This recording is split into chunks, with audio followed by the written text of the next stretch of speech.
This man puts a toothpick into a straw, then he gently blows.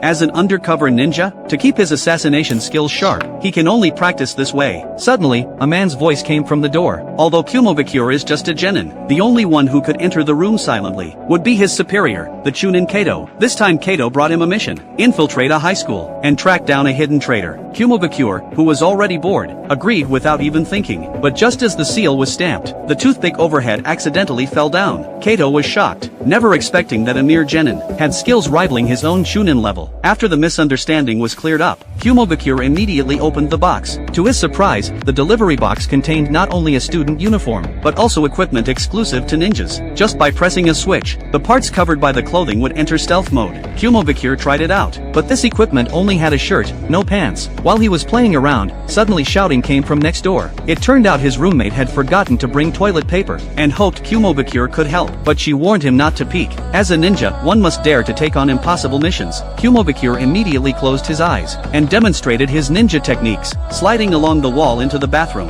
As long as he didn't open his eyes, there was no such thing as peeking. But just as he handed the paper to his roommate, he unconsciously opened his eyes. According to incomplete statistics, there are up to 200,000 ninjas lurking in Japanese society. They might be office workers, or uncles staying at home. Once their superiors give orders, they quickly mobilize, and rush to mission locations to carry out assassinations. Suzuki is also a newly debuted genin. Her target this time is a foreign friend. She thought it would be a simple assassination, but the opponent's strength was beyond imagination. The card in the man's hand looked ordinary, but was actually a miniature gun. Ninjas have their own exclusive long-range weapons. Both sides engaged in fierce battle on the overpass. Although Suzuki moved nimbly, she couldn't break through the man's defense. As time passed minute by minute, Suzuki still couldn't take down the target. She was starting to run out of stamina. At the critical moment, Suzuki desperately grabbed a stun baton nearby, but the man's body was unusually strong, still standing firm under the powerful electric current. Suzuki temporarily lost her ability to move under the heavy blow. The man pulled out his gun, ready to end this farce. At the crucial moment, a toothpick flew over.